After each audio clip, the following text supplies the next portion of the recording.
but there's research showing that it's no better than a placebo. There's research showing that sometimes suicidality can increase.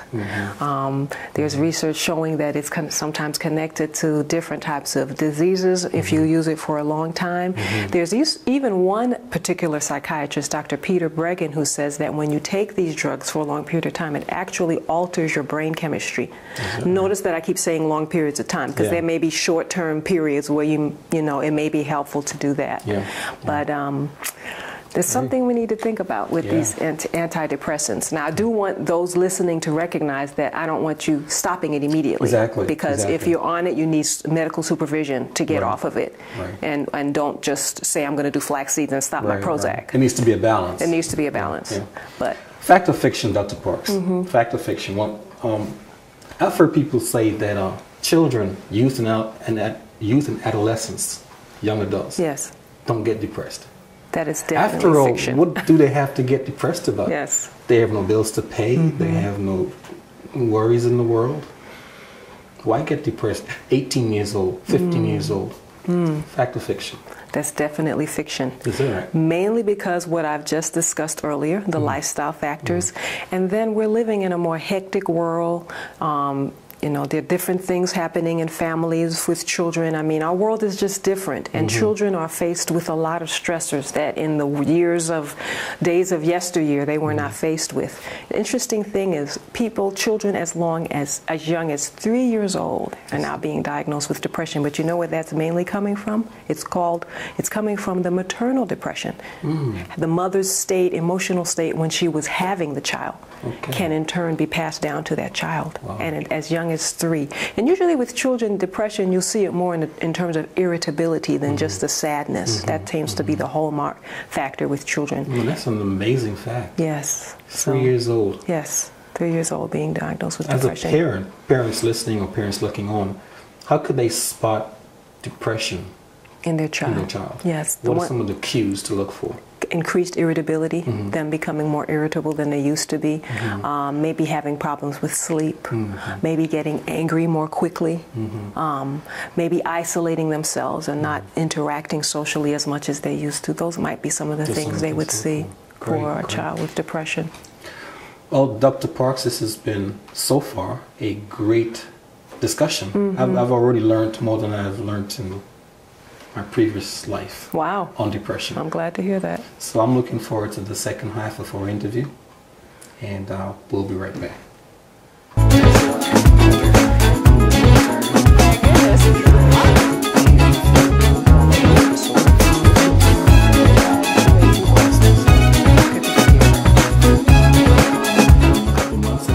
Glad you're back. Good to be back. Great. You know, we talked a little bit about spirituality. I want to come back to that for a minute. We know that a person's spirituality isn't necessarily a blanket cover or a blanket cure-all for depression. I mean, you could be as spiritual as you want to, but you have to do some other things. But what impact does spirituality have on depression? Okay. I mean, I'm sure it does have some kind of impact. It does. It does. The trust and faith that we have in God when we go through difficult times can be a decisive factor on whether or not clinical depression sets in. Is that right? Especially when we're going through difficult times.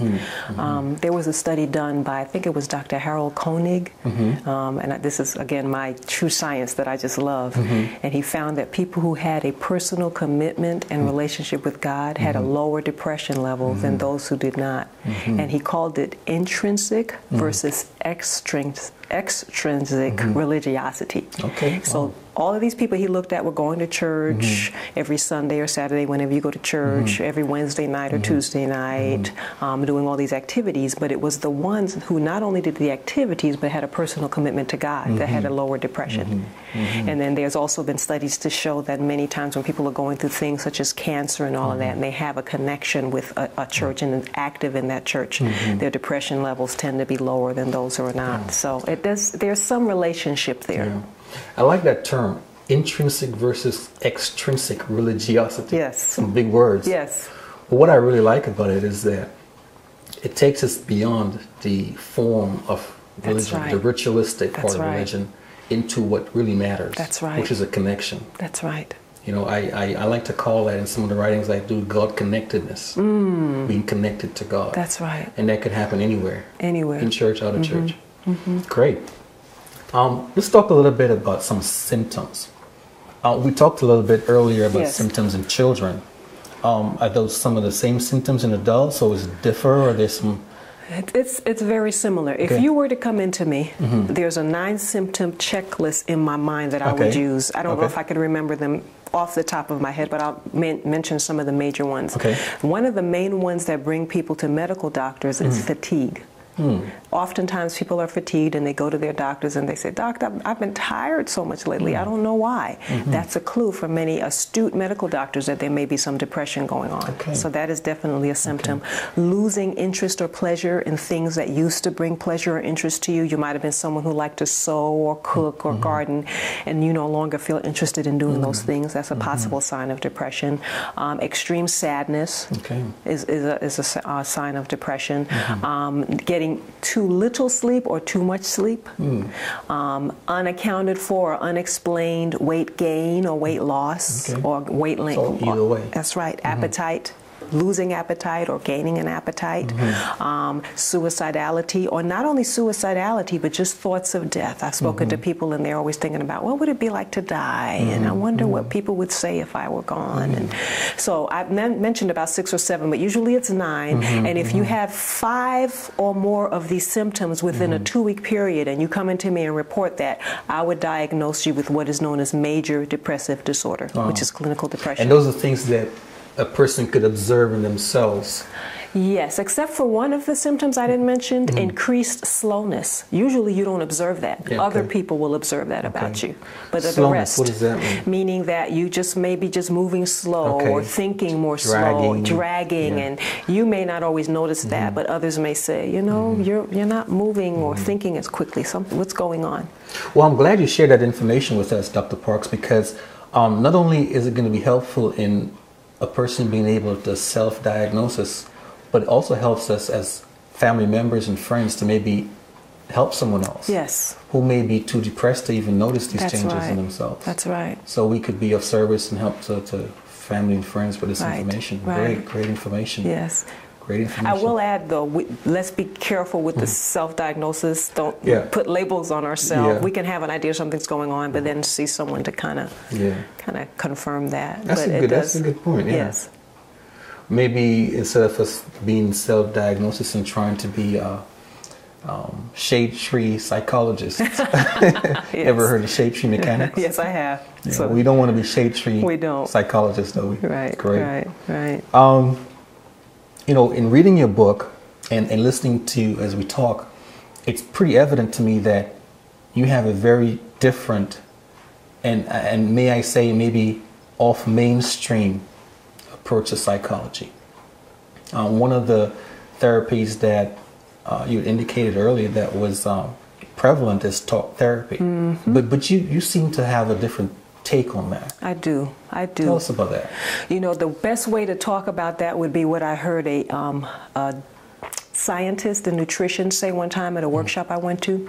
He said, talk therapy just stimulates what's known as the limbic system. Okay. The limbic system is the part of our brain that has to do with emotions. Okay. And when you just talk and talk and talk, you just feel better. But when you really want to get better, you have to direct your attention to what's known as the frontal lobe. Okay. And in the frontal lobe, when they do PET scans of individuals who are depressed, they find that the activity in the frontal lobe is different than those who are not depressed, which has led scientists to believe that depression is the frontal lobe not functioning well.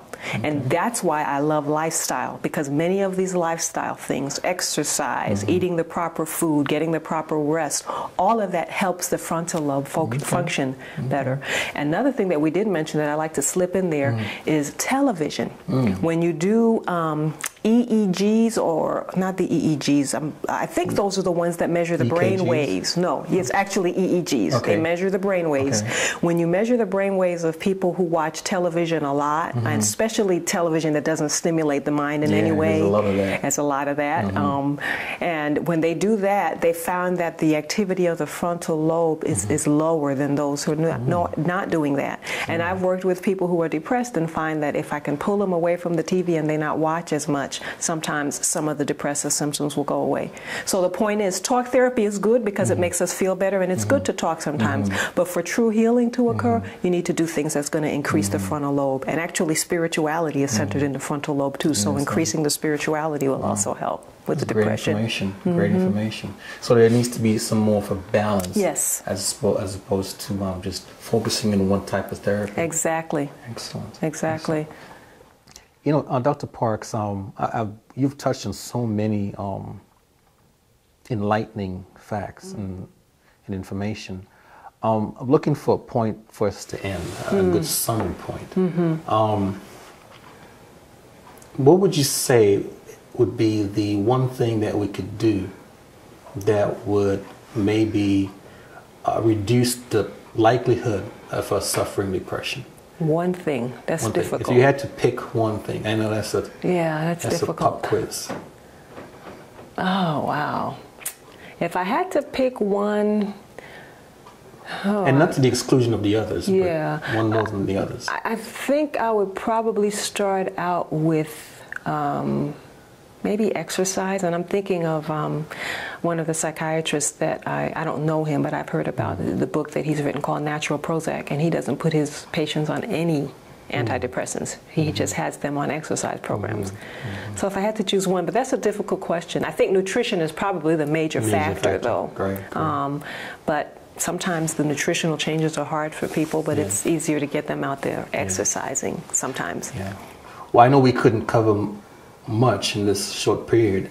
For people that want to get more information about the work that you've done and the books that you've written, your website is www.binggoodhealth.com. That's correct. That's correct. No E after the B. Just binggoodhealth.com. That's it. And we'll give that in the credit so people can write that down. Okay. Go to your website and learn a lot more than we were able to cover in this short 30-minute segment. Dr. Parks, thanks for coming. Thanks for having me. All right.